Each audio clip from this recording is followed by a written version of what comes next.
Hello guys and welcome to Tech Tricks Tutorials. In today's video, I'm going to be showing you how to add music in Messenger Notes. First, open the Messenger app on your phone.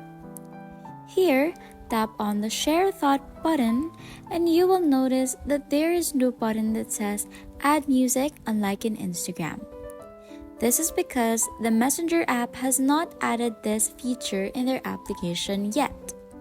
So, if you want to add it to your Messenger, that feature is not yet available.